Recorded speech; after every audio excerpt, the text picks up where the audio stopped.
kita nih udah lihat-lihatan nih gitu, kayak ada sesuatu, tapi Tika masih nggak tahu apa gitu, kenapa gitu, masih nggak tahu. Rahmat yang udah kayak nggak kuat, itu udah kakinya sakit segala macem. Yang Tika lihat itu dia udah di badannya tuh udah ada lagi beberapa makhluk yang ikutin si Rahmat ini. Salah satunya pengen ikut. Apa sih yang mau kalian sampein gitu? Ada apa sih, anak ini buat apa?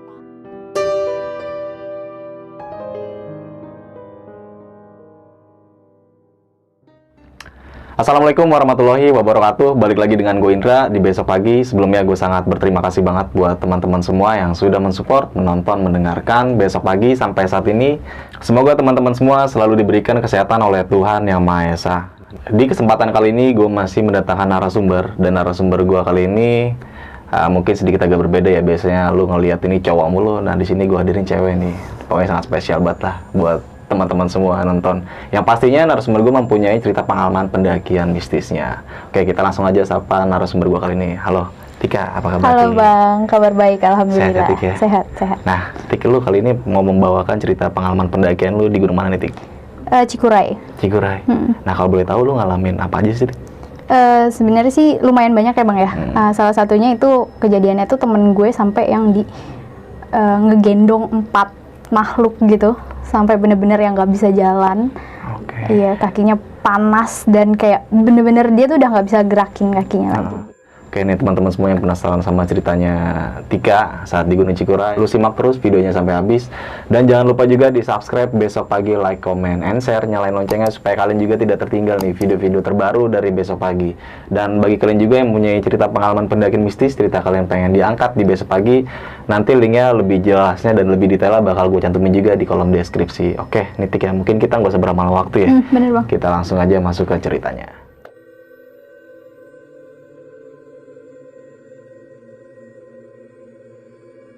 Di pendakian Gunung Cikuray lu kan ini lu sempat mengalami kejadian yang mungkin dikatakan di luar batas nalar, Tik ya? Iya. Lu tadi sempat menjelaskan di awal video tadi.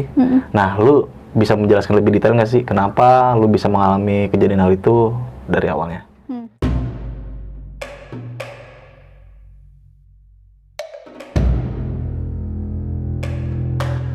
Jadi dari awal pertama kali kita berangkat dari Jakarta itu sebenarnya udah ada beberapa hal yang kita alamin Bang. Waktu itu Tika naik berempat kebetulan. Tika, Jo, ada satu teman namanya Syukur, dan satu lagi Rahmat. Diingat-ingat ini satu teman namanya Rahmat, harus diingat-ingat. Karena cerita ini bakalan banyak tentang dia. Dan berempat waktu itu ya kita naik. Sebelum sampai di base camp itu kita emang udah malam di jalan. Terus kita udah cari-cari lokasi segala macam. Kita sempat nyasar, diarahin sama Waze waktu itu, kayak Google Maps gitu. Kita diarahin ke desa, entahlah itu desa apa. Cuman jalannya tuh makin lama makin sempit, dan sampai akhirnya di depan kita tuh udah bener-bener jurang, tapi sisinya masih ada rumah-rumah orang, tapi kayak jurang, nggak tahu mungkin ada belokan lagi ke sana atau gimana, tapi kita nggak sempat lihat ke sana karena kayak, ini udah nggak mungkin nih maju ke sini gitu kan, udah nggak mungkin jalan ke situ. Itu tuh jalan yang bener-bener gelap, hening banget tempatnya, terus kayak kita muter balik nggak bisa, dan akhirnya harus mundur pelan-pelan. Nah, pas kita putar balik dari jalan itu aja, terus kan kita kayak ngelewatin jalan yang lumayan besar lagi nih, tapi masih pemukiman warga gitu kan. Di situ tuh kayak udah kayak dikasih aba-aba lah gitu kan. Maksudnya kayak ngelihat udah mulai tuh yang ngelihat kayak ada anak kecil lagi nongkrong di tengah jalan. Sampai waktu itu Jo kalau nggak salah yang bawa mobilnya, sampai Tika bilang stop, itu lihat ada anak yang lagi pada nongkrong gitu. Hah? Mana gitu kan, udah stop gitu. Terus sampai udah mulai anak-anak di belakang juga kayak Syukur sama Rahmat tuh udah mulai cuma Tika doang yang lihat gitu kan. Nah, terus yaudah akhirnya lanjut lagi jalan sampai akhirnya kita sampai juga nih di area base camp. Itu juga sempat kita dijemput sama pihak base camp karena memang jalannya ternyata lumayan susah gitu kan. Waktu itu kita lewat Kiara Janggut. Singkat cerita di sana juga udah banyak anak-anak pendaki lain yang udah nempatin kayak saung-saung buat istirahat gitu. Kita sempat bingung kita harus istirahat di mana karena kebetulan tempatnya agak sempit saat itu ya, sempit dan lumayan banyak juga yang naik. Jadi akhirnya kita mutusin buat tidur di mobil. Nggak di base camp? Di base camp tapi di mobil. Di mobil ya? Oke. Ya, tidur di mobil. Terus singkat cerita malam itu berjalan dengan normal lah ya, biasa, cuma hujan aja, gerimis gitu, sampai pagi juga masih agak lumayan gerimis. Terus pagi kita mulai pendakian. Sebenarnya awal pendakian ini cukup normal, nggak ada apa-apa. Cuman kalau Tika mungkin di awal-awal pendakian mau pagi, siang, sore, apalagi malam, mungkin lihat-lihat yang kayak gitu, kayak apa ya? Perkenalan lah ya, kayak sapaan selamat datang lah, kayak semacam itu mungkin. Dan lu juga udah terbiasa ngeliat hal kayak gitu. Iya, jadi sudahlah gitu, dan kebetulan masih pagi juga saat itu, jadi kita ya udah biasa, jalan biasa sampai awalnya kita mau rencana itu mau camp di pos 5. Di pos 5. Pada saat sampai di pos 4 itu kita udah mulai sore, sekitar jam 3 kalau nggak salah, jam segitulah. Jam 3-an kurang lebih. Ini nggak tahu ya, di sebelah kanan jalan itu, jadi Tika sempat istirahat di pos 3 ke atas dikit, sebelum pos 4. Sempat istirahat di agak bawah gitu. Terus teman-teman yang lain udah mulai naik nih. Udah mulai jalan. Tika posisi masih duduk. Di sebelah kanan itu ada kayak semacam semak belukar, tapi dia bentuknya kayak semacam goa. Kalau dilihatnya itu kayak goa, tapi mungkin itu cuma semak-semak aja. Nah, di situ ada sosok kakek-kakek yang nggak tahu lagi ngambilin apa, tapi kayak lagi cari kayu, tapi dia nggak ambilin kayu gitu. Cuman dia kayak lagi cari-cari sesuatu di situ gitu. Kakek-kakek ini manusia atau? Sampai saat ini Tika masih belum tahu dia manusia bukan, cuman rasanya kakek-kakek itu kalau untuk sekedar cari kayu terlalu jauh ya mungkin. Sampai pos 3 gitu ya? Sampai di pos 3 agak atas itu mungkin terlalu jauh gitu. Cuman karena masih sore juga dan udah mulai turun kabut, Tika masih berpikir ya udah mungkin memang kakek-kakek gitu. Ya udah lanjut lagi jalan. Tika pikir cuma ya udah kakek-kakek itu gitu kan, cuma ya udah cuman di situ aja gitu. Dan ternyata ketika sampai di pos 4 itu kabut makin tebel. Sempet kita juga sama teman-teman mikir nih, kalau di sini gimana campnya gitu. Oh, nggak tanggung-tanggung, kita ke pos 5 aja gitu. Akhirnya kita lanjutin naik ke pos 5. Sebelum sampai di pos 5, baru pos 4 agak naik dikit. Itu tuh ada kayak space cukup lah buat diriin 2 tenda. Saat itu kita rencana memang mau diriin 2 tenda gitu kan, tenda cowok-cowok sama 1 tenda buat Tika gitu. Ada space di sebelah kiri itu, jadi tuh bener-bener yang kayak rata banget tanahnya. Cuman di sisi sebelah sini sama sini tuh dia kayak memang tebingan gitu. Tebingan.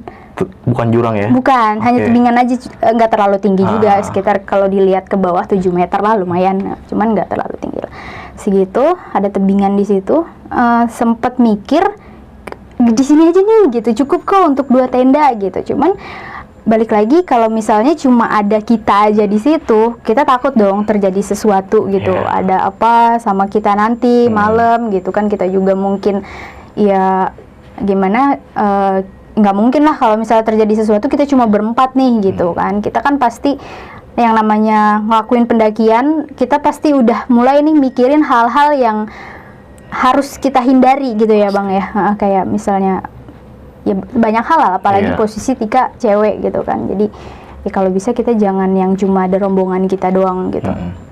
Terus di situ itu udah mulai nih auranya udah nggak jelas lah, udah makin dingin karena kondisi kabut juga makin turun gitu. Udah makin sore juga, sekitar 4:30 sampai di situ.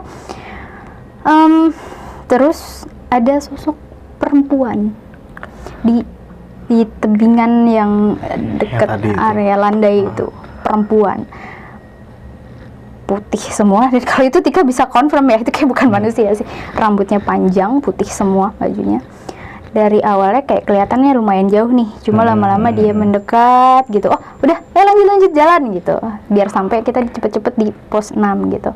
Awalnya Tika kayak cuma ya udah nih cuma lihat doang. Cuma makin melangkah maju tuh makin penasaran gitu. Kenapa gitu? Kenapa? Terus Tika nengok lagi tuh kondisinya masih ada bang, tapi dia kayak makin memperhatikan gitu loh.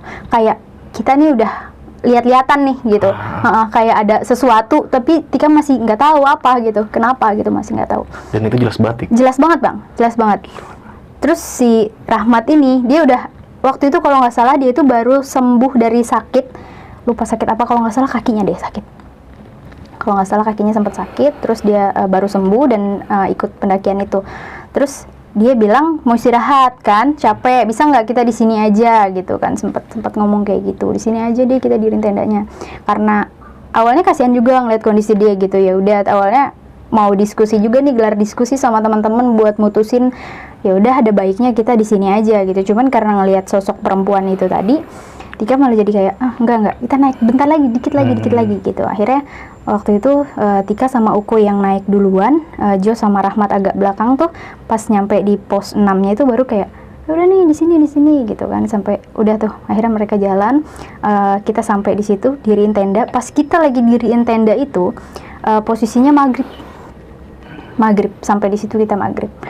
Terus nggak lama dari kita selesai diriin tenda itu ada 2 tenda lagi, 2 rombongan lagi nih, cowok-cowok dari Jakarta juga katanya.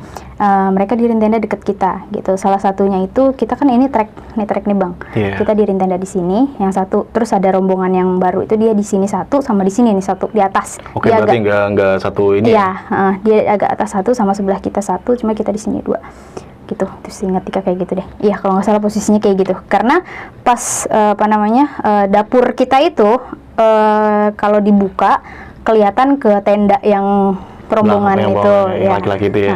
Laki-laki itu. Di situ kelihatan. Jadi antara tenda yang sini sama tenda dia yang sini tuh ada space kosong yang kelihatan kayak ke hutan sebelah sana gitu, banyak pohon-pohon di sana. Terus karena kita baru nyampe juga sore banget kan, yang lain teman-teman beres-beresin yang lain, Tika masak nih. Pas Tika masak, Tika udah mulai ngeliat kayak ada orang yang memperhatikan gitu kan. Awalnya Tika pikir itu rombongan yang 2 ini. Udahlah biarin aja gitu kan. Ya udah mungkin cuma ngeliatin doang gitu, atau perasaan Tika doang diliatin gitu. Tapi sambil masak, sambil kadang-kadang Tika ngelirik, dia tuh masih ngeliatin terus. Sampai ada sempet si Syukur itu notice, kenapa Tik gitu kan, nggak apa-apa gitu.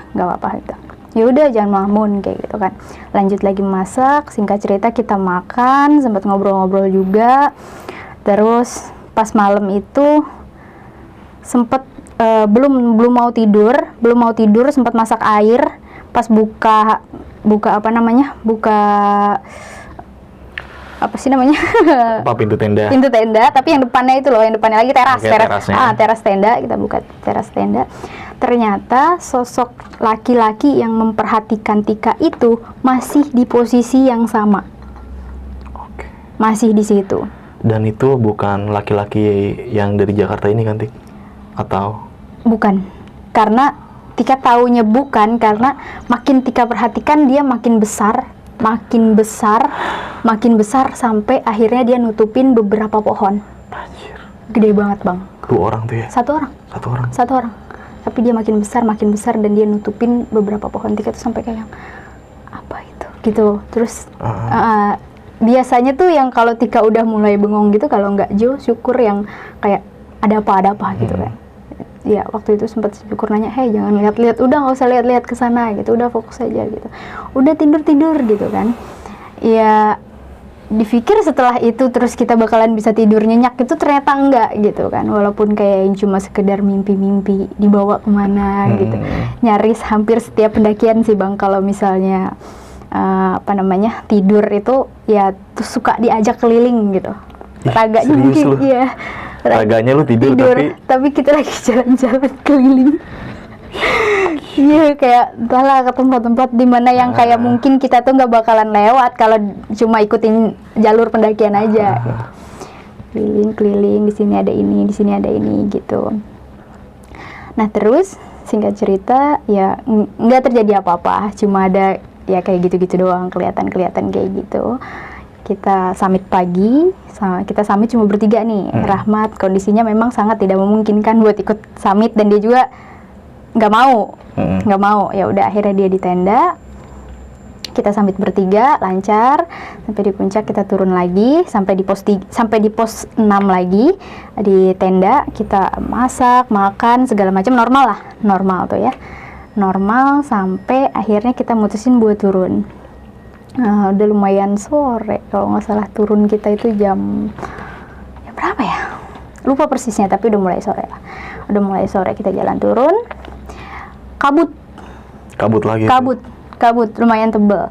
Aku ngeliat si Rahmat ini matanya cari-cari sesuatu. Entah apa yang dia cari. Nah, matanya kemana-mana lah gitu kan. Sampai sempet Tika tegur, lo nggak usah nyari-nyari. Enggak kok, gue nggak nyari, kata dia gitu. Udah, lo nggak usah nyari-nyari. Aman kan, Tik? Kata dia. Ya aman kalau lo nggak cari gitu. Maksudnya nyari apa nih, Tik? Nggak tahu, dia tuh kayak penasaran mungkin ya. Anaknya penasaran gitu. Cuman pengen lihat atau gimana, ada apa di sini mungkin gitu atau gimana, nggak ngerti juga gitu. Cuman dari tatapan matanya dia tuh kayak nyari-nyari gitu loh, Bang. Di tengah-tengah kabut gitu kan. Di tengah-tengah kabut kayak gitu. Terus dari arah yang dia lihat ke arah di seberang tenda kita tuh ada ini kan trek, ini tenda, ini trek, di seberang itu kan kayak ada semak-semak lagi gitu kan, kayak pohon-pohon banyak. Dari situ tuh perempuan yang di pos 4 naik dikit itu ada di situ, Bang. Dan itu lo ngeliat lagi? Iya, loh kok ada di sini sekarang gitu kan. Makanya di situ Tika sempet nyentak si Rahmat, lo nggak usah nyari-nyari kayak gitu, karena mungkin terganggu atau gimana kan, makhluk itu kita nggak tahu gitu. Jadi Tika di situ sempet, gue nggak nyari, kata dia, gue nggak nyari. Udah lo fokus sama diri lo sendiri aja gitu kan, udah nggak usah nyari-nyari.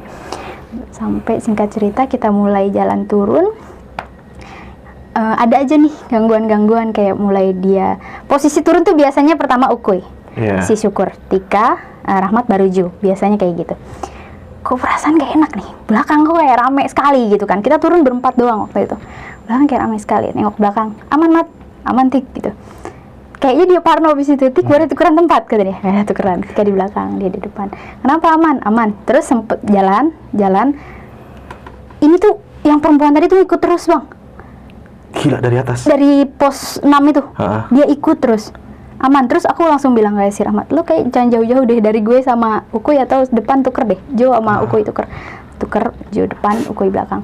Lu jangan jauh-jauh ya Kuy, takut juga Bang, parno juga lah pasti kan. Ini kenapa ya gitu, kok diikutin terus gitu. Nggak, pas terus jalan, dia tuh emang kondisi kakinya habis sakit, jadi dia dikit-dikit istirahat gitu ya. Ya udah, kita juga ngerti lah kondisi temen lagi kayak gitu, nggak apa-apa kita istirahat. Nggak lama baru pas Tika baru mau duduk istirahat, kalau nggak salah itu tuh di deket yang space pas buat 2 tenda itu yang tebingan itu, deket situ kita sempat istirahat. Harusnya Tika mikir gini, harusnya ini makhluk yang perempuan ini berhenti sampai di situ. Berhenti sampai di situ. Ada satu kayak pohon besar gitu di sebelah kiri, pohon besar di kiri jalur. Tika mau duduk di situ, pas Tika mau duduk anak kecil lari, kayak seolah-olah nggak boleh duduk di situ. Anak kecil itu lari kencang banget, lari. Oke. Udah, Tika langsung diem. Gak mungkin lah Bang, di situ ada anak kecil lari-lari sendirian. Itu pakaian kayak anak kecil aja biasa. Anak kecil biasa. Cuma agak lusuh lah. Agak lusuh. Terus, nggak jadi duduk di situ. Terus karena kondisinya juga udah sore banget kan, udah makin kabut juga. Tika bilang sama teman-teman, kalau bisa jangan lama-lama. Ayo kita jalan lagi gitu kan. Pas kita jalan lagi, itu udah mulai. Rahmat tuh udah banyak yang kayak, ini gue berat, ini gue sakit, itu gue sakit. Dia berkali-kali tanya ke Tika, aman kan Tik? Tika selalu bilang aman, padahal saat itu memang bener-bener nggak aman. Dia udah mulai gendong satu. Yang gendong ini? Yang si sosok perempuan itu. Wah, anjir. Maka Tika, yang depan, Tika lupa waktu itu yang depan masih Jo atau Ukuy. Tolong jangan terlalu jauh gitu. Maksud kita cuma berempat, bener-bener berempat saat turun itu. Terus akhirnya, gimana untuk hal-hal kayak gitu, Tika jujur aja nggak bisa berbuat apa-apa Bang, cuma bisa ngeliat doang gitu. Tika nggak bisa berbuat apa-apa. Ini gue berat banget, Tik, kok kayak karir gue berat banget ya, sampai dia ngomong kayak gitu. Enggak kok, perasaan lo aja, lo capek kayaknya, aku bilang gitu. Padahal aku juga udah panik. Terus cuma tengok-tengokan doang sama si Ukuy ini. aman Tik, gitu deh, gitu doang kan, cuma gitu. Udah nggak apa-apa, udah lu ini aja, kata dia, bawa santai kayak gitu kan. Jalan lagi, Tika sempat salip tuh si Rahmat, Tika depan lagi karena nggak mau ngeliat Tika salip. Tapi kayak gimana ya, kasihan lah bang, kita ngelihat temen harus ngegendong gitu kan, kasihan gitu. Tapi Tika sendiri nggak bisa berbuat apa-apa. Nah terus akhirnya Tika nengok ke belakang, udah ada di kiri, di kanan. Tadi di kiri, sekarang di kanan. Ada 2. Perempuan juga? Iya, perempuan juga. 2. Aduh, gimana dong? Terus kayak Tika udah sempat berusaha nih, lu baca-bacaan lah, gitu kan, itu kan baca-bacaan, kita baca-bacaan. Terus Tika juga sempat yang kayak berusaha semampu Tika lah, kayak ngebacain ayat-ayat pendek yang Tika bisa gitu kan, mungkin bisa sedikit nakut-nakutin makhluk itu, rencananya mungkin gitu kan, tapi ternyata nggak ngaruh, nggak ngefek apa-apa. Dan itu terus digelendotin sampai bawah tuh? Iya, terus tuh dia ikut. Belum kita sampai bawah nih, kita masih jalan, itu pos 4, kita lewatin pos 4 sampai di pos 3. Sampai di pos 3 itu udah mulai gelap. Seingat Tika itu udah mulai gelap deh. Karena itu kejadian 2020 ya bang, jadi udah mulai agak lupa ingat. Tapi kejadiannya benar itu, maksudnya posisi dia mulai digendong itu, terus gitu. Cuman kondisi jam-jamnya udah mulai lupa lah, udah 2020 bulan-bulan Mei kalau nggak salah, Mei atau Juni gitu.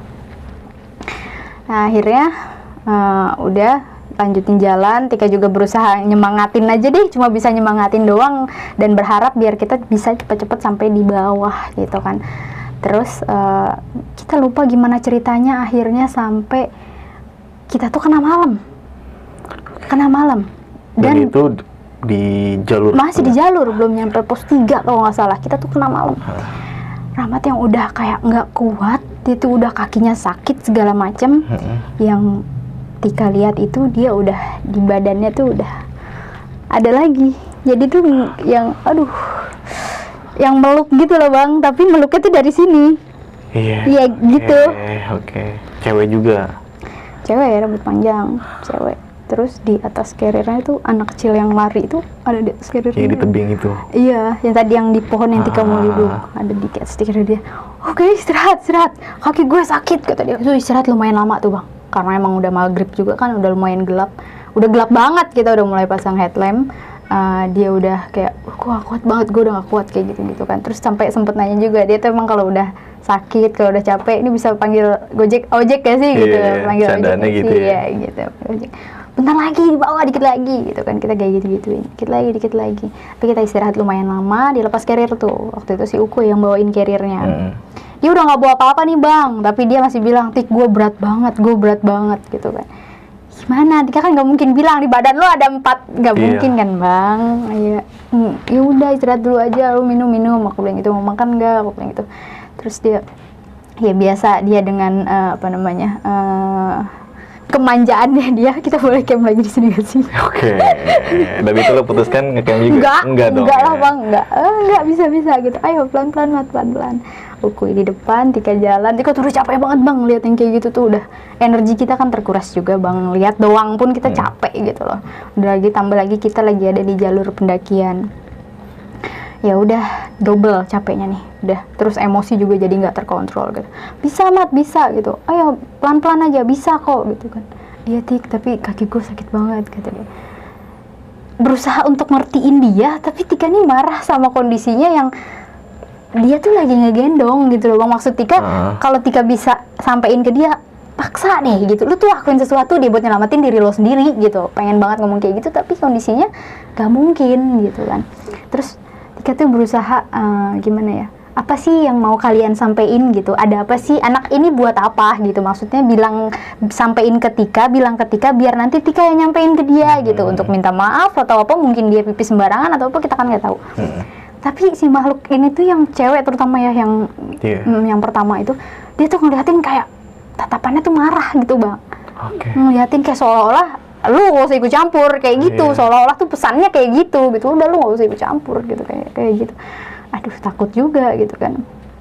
Cuman lagi-lagi Tika berusaha untuk mengalihkan keadaan gitu, biar dia tuh nggak karena dia juga mulai ngerti gitu, si Rahmat ini mulai paham kalau ada sesuatu. Tika biasanya banyak diam gitu kan.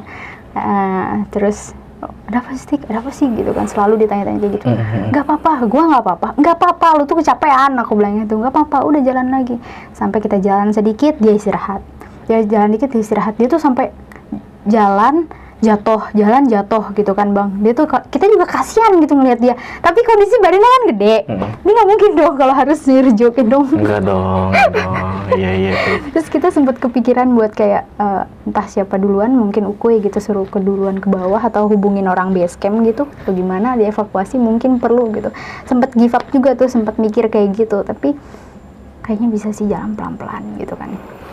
Terus akhirnya kita istirahat lagi tuh udah ngelewatin pos 3. Itu tuh dia jalan tuh udah yang kayak diseret-seret bang. Oke. Karena memang di kakinya ada gantungin. Dia jalan tuh kakinya udah diseret gitu, jalan diseret.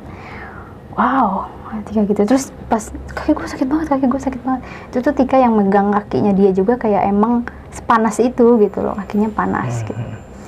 Gue kenapa sih Tik? Dia selalu nanya kayak gitu. Gue kenapa sih? Nggak apa-apa Mat. Aku udah mulai kasihan di situ kan. Nggak apa-apa kok. Semangat ya. Ayo, lu capek doang. Aku bilang gitu, lu capek.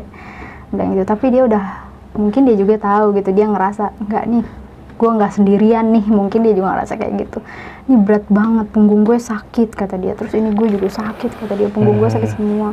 Padahal posisi udah nggak bawa carrier loh. Gitu. Cuma bener-bener bawa badan doang. Dan carrier itu dibawa sama Syukur. Iya. Double 2 begitu dia. Iya, dia bawa dua carrier. Kita jalan lagi pelan-pelan gitu. Jalan diseret. Sampai akhirnya kan sebelum sawah-sawah gitu kan, kita tuh emang ngelewatin jalur yang batu-batu gitu. Itu dia berkali-kali jatuh di situ. Kasian banget kan, dia berkali-kali jatuh di situ, jatuh sampai akhirnya ada satu momen dia jatuh dan kayaknya nggak tahu sakit banget di pinggangnya dia gitu kan. Itu tuh yang ngelingkerin badannya gitu tuh yang sampai kayak dari posisi kepalanya di sini nggak ngerti gimana caranya dia tuh kepalanya balik gitu bang. Iya, jadi pada depan begini nih. Iya. Waduh. Tika tuh jadi kayak udah pas si Rahmat jatuh di posisi di belakang Tika tuh nengok gitu doang, bukan yang nggak mau care sama temen, tapi yang dilihat kan lain gitu kan. Jadi udah madep belakangin dia, terus Tika duduk, gak apa-apa Mat, gue gak kuat kata dia. Istirahat tuh, akhirnya kita lama istirahat di situ. Lu nggak coba ngerangkai tangan, lu nggak apa-apa Mat gitu? Enggak, cuman apa-apa Mat, gak apa-apa. Terus ada Jo kan, ada Ukui juga nolong lah mereka. Aku diem aja kan, ngebelakangin dia sambil bingung harus apa gitu kan. Terus akhirnya Tika mutusin buat jalan duluan. Waktu itu ternyata kita itu emang pendaki terakhir yang turun. Oke, yang 2 orang dari Jakarta itu udah duluan. Mungkin udah duluan. Terus kita disusulin nih sama pihak base camp. Kita udah iya, mereka ngejemput kita karena kita udah terlalu malam kan. Itu sekitar jam 9 lebih lah kita nyampe di base camp, itu sekitar jam 10. Itu tuh kayak udah nggak ada lagi pendaki di atas gitu. Takut terjadi sesuatu sama rombongan kita, mungkin kan pihak base camp naik. Itu salah satunya tuh yang apa ya, bisa dibilang yang megang base camp situlah gitu. Kepala sukunya kepala suku lah, iya, siapa lupa namanya. Pas Tika nyampe agak bawah tuh mereka jadi Jo, Syukur sama Rahmat tuh masih agak di atas karena harus mapah Rahmat nih pelan-pelan. Tika jalan duluan nih bang, jalan duluan sendirian ke bawah, posisi udah gelap. Terus Tika lihat kayak ada 2 lampu gitu, itu kayak orang tuh. Tika jalan terus, akhirnya Tika duduk ada di batang kayu, apa namanya itu, kayu tumbang. Iya, kayu tumbang gitu. Tika duduk di situ, taruh carrier. Udah capek banget, Tika ngeliatin nih dari jauh, ngeliatin mereka kan, ngeliatin Jo sama si Rahmat itu, ngeliatin dari jauh. Itu mereka tuh yang nggak jalan karena memang kondisi kaki Rahmat sesakit itu gitu. Dia bilang sakit banget gitu. Dan ya wajar gitu, berat ya, memang seberat itu gitu. Dan itu kondisinya udah sama pihak base camp ya? Belum. Pihak base camp ini masih di Tika nih, masih bentar lagi nyampe ke Tika. Begitu nyampe ke Tika, si bapaknya bilang gini, nggak apa-apa. Belum ngomong apa-apa nih bang, nggak apa-apa, nanti sama saya katanya. Terus dia nyuruh kan dia berdua kan, bapak itu sama satu yang lebih muda, susul tuh yang atas gitu, susulin. Nah terus Tika ditemenin sama si bapak itu. Dari mana, kata bapaknya kan. Tika pikir dia nanya, Tika dari mana? Tika jawab dari Jakarta dong. Bukan, itu ikut dari mana, kata dia. Wah, pokoknya dari pas pos 6 itu udah liatin Pak, aku bilang kayak gitu, udah mulai liatin. Udah nggak apa-apa, nanti udah nggak apa-apa, kamu tenang aja, katanya. Oh, bapaknya itu sampai bilang kayak gitu, berarti dia kayak peka juga ya? Iya, dia tuh tahu kayaknya gitu. Dari mana, dia bilang gitu. Terus udah gitu, udah duduk minum, ada minum, kata dia gitu. Ada Pak, gitu. Terus Tika minum dulu, udah istirahat dulu sini. Lumayan lama tuh Bang, Tika nungguin di bawah yang evakuasi Rahmat ini lumayan lama tuh, sekitar 20 menitan lah, lumayan lah ya kan. Kita posisi di situ aja, kita masih ke base camp tuh masih jauh. Terus udah gitu ngobrol-ngobrol nih sama si bapaknya. Kenapa ya Pak? Gitu kan. Ya mungkin ada sesuatu lah, kata dia gitu doang. Gak apa-apa, tenang aja, kata dia. Terus bapaknya nyusul nih naik ke atas. Terus udah tuh akhirnya Tika syukur sama Jo jalan pelan-pelan ke depan, si Rahmat dipapah sama pihak base camp itu. ini Iya, pihak base camp. Singkat cerita, sampailah kita di base camp dengan kondisi Tika tuh yang udah gimana ya Bang, kita tuh kalau ngelihat makhluk-makhluk kayak gitu, jujur Tika itu masih yang nggak bisa ngendaliin emosi sih. Maksudnya Tik? Karena kan aura yang mereka berikan itu kan beda-beda Bang. Kan gitu kan, beda-beda. Kadang yang memang kayak kesel aja gitu, jadinya kesel ke semua orang yang Tika lihat tuh, kayak Tika pengen marah aja gitu gara-gara kejadian itu gitu. Dongkolnya kayak apa saat itu kan, kesel banget gitu. Sampai di base camp udah Tika diem aja. Ya udah bersih-bersih tuh segala macem, ganti baju. Udah pengen pulang banget, pokoknya mau cepet-cepet ninggalin tempat itulah gitu, pengen pulang. Ternyata kondisinya nggak memungkinkan untuk pulang, sama si bapaknya kita nggak boleh pulang malam itu juga.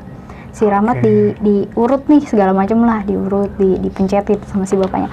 Nah si bapak tuh cerita, Tika nggak tahu cerita apa sama Rahmat, cerita di mana gitu, sampai dia juga nanyain beberapa hal tentang Tika gitu. Katanya yang si Rahmat udah ceritain ke Tika sih kayak cuma, si mbaknya udah biasa ya gitu kan. Iya Pak, yang ditangkap Rahmat mungkin udah biasa mendaki gitu. Udah biasa, iya Pak, oh iya, hebat, kuat, katanya gitu kan. Padahal ya nggak sekuat itu juga gitu loh, maksudnya yang, ya ampun, nahan takut, nahan emosi yang nggak stabil gitu juga kan susah banget gitu. Apalagi di jalur pendakian yang kita sama teman-teman kita tuh sama-sama capek semua gitu kan. Singkat cerita, akhirnya kita istirahat lagi tuh malam di situ. Istirahat malam di base camp. Biasa Tika tidur di mobil. Kok masih tidur di mobil tuh? Tidur di mobil. Berangkat tidur di mobil, turun di mobil ya. Di mobil. Akhirnya subuh kita jalan pulang. Nah sebelum pulang itu Tika kan sempat tidur.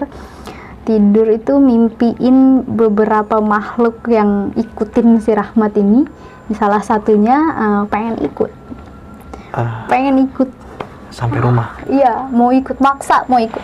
Tika bilang ikutlah kalau bisa gitu kan, ikutlah kalau bisa. Tapi nggak tahu kenapa sih mereka itu yang memang harus mereka minta ikut, kalau kita ajak mereka bisa ikut. Gitu. Kalau misalnya aku bilang ikutlah kalau bisa, seolah-olah kan aku nantang nih, seolah-olah aku nggak bolehin dia ikut gitu. Mereka nggak bisa ikut gitu. Nah habis dari kejadian itu berulang-ulang mimpiin itu, minta ikut, sampai akhirnya beberapa hari setelah ini kita udah pulang nih, kita perjalanan pulang Jakarta udah aman. Beberapa hari sebenarnya aman, terus karena mimpiin kayak gitu terus mungkin kepikiran juga. Sempat ada Om Tika yang memang ngerti kan ya, ditanya tuh sama dia, dari mana gitu kan. Gue dari mana-mana gitu kan. Kemarin dari mana? Oh naik gunung Garut gitu. Iya. Bawa siapa? Loh, emang ikut? Aku bilang kayak gitu kan. Ikut, suruh pulang aja itu gitu. Emang Om Tika tuh yang ngomongnya tuh sedikit itu gitu. Maksudnya dia ngomong kalau ada perlunya doang. Suruh pulang aja itu gitu. Ternyata ikut dia. Dan itu ikut lu juga? Tika nggak ngeh kalau dia ikut. Cuman dia memang selalu datang di mimpi Tika. Mau ikut gitu. Ternyata Om Tika lihat gitu. Dia bilang kayak gitu. Nah, kondisi si Rahmat ini gimana tuh Tik? Setelah habis diurut ya dia udah enakan. Terus dia bisa tidur segala macam. Udah nggak ngerasa sakit lah ya? Mungkin masih agak pegel-pegel aja kali, tapi itu kan normal. Ya kan? Sampai rumah pokoknya dia udah aman lah ya.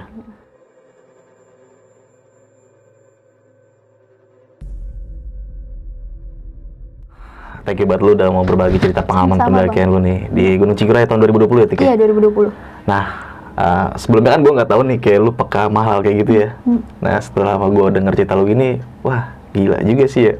Nah, ya gue pengen tanya nih, Tik, lu emang udah terbiasa ngeliat hal kayak gitu? Dari umur 9 tahun lah bang, kurang lebih. 9 tahun? Dan itu kan lu suka naik gunung ya kan? Nah, di gunung kan tahu sendiri lah gimana tuh. Oke sih. Nah, di awal perjalanan, Tik ya.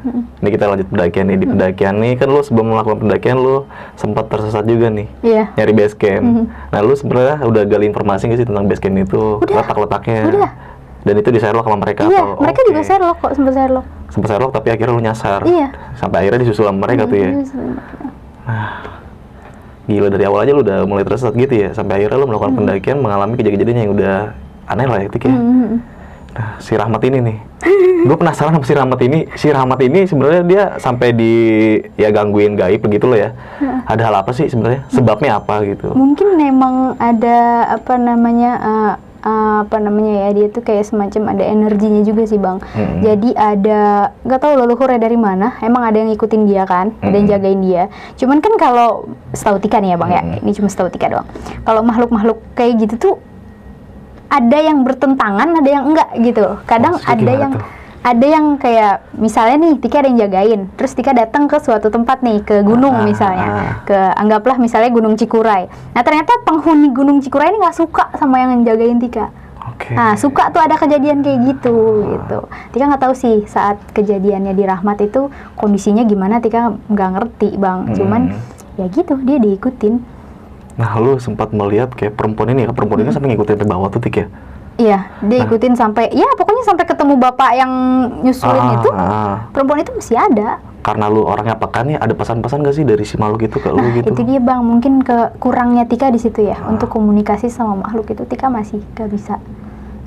Tika udah usaha, seberusaha mungkin nangkap apa yang mereka sampaikan, tapi nggak bisa. Tadi kan lu sempat menjelasin kalau si sosok perempuan itu kayaknya marah banget kan?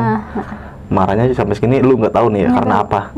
Dan si Rahmat itu ketika kejadian itu dia tahu nggak sih kejadian dia lagi gendong itu? Iya, di gendong itu berat, berat. Dia nggak tahu, dia cuma ngerasa kayak dia berat banget, kakinya juga kayak ada yang ini apa gandulin gitu. Dia tahu, cuman dia nggak lihat, dia kayak rasanya nih ada sesuatu gitu. Makanya setiap kali dia jalan nanya lu aman gak, Tik, aman gak, Tik ya? Sebenarnya dia paham juga ya, tapi dia nggak bisa ngelihat. Nah, sebelum akhir cerita lu punya pesan-pesan gak sih, Tik, buat teman-teman semua nih nonton? Iya, mungkin pesan-pesannya masih sama ya, kayak pesan-pesan sebelum-sebelumnya. Sebelum kita mendaki ya lurusin niat dulu lah, lurusin niat dulu gitu. Terus apapun yang kita lihat berusahalah untuk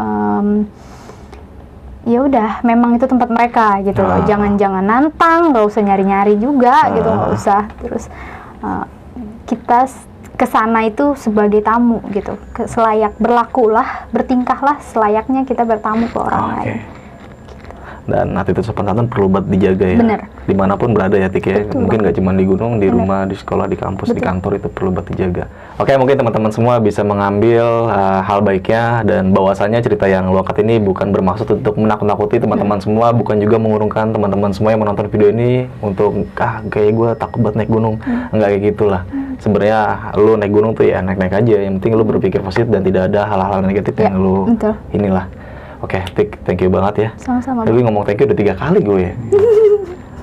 Saksikan video-video berikutnya dari Besok Pagi, dari gue Indra dan Tika. Wassalamualaikum warahmatullahi wabarakatuh.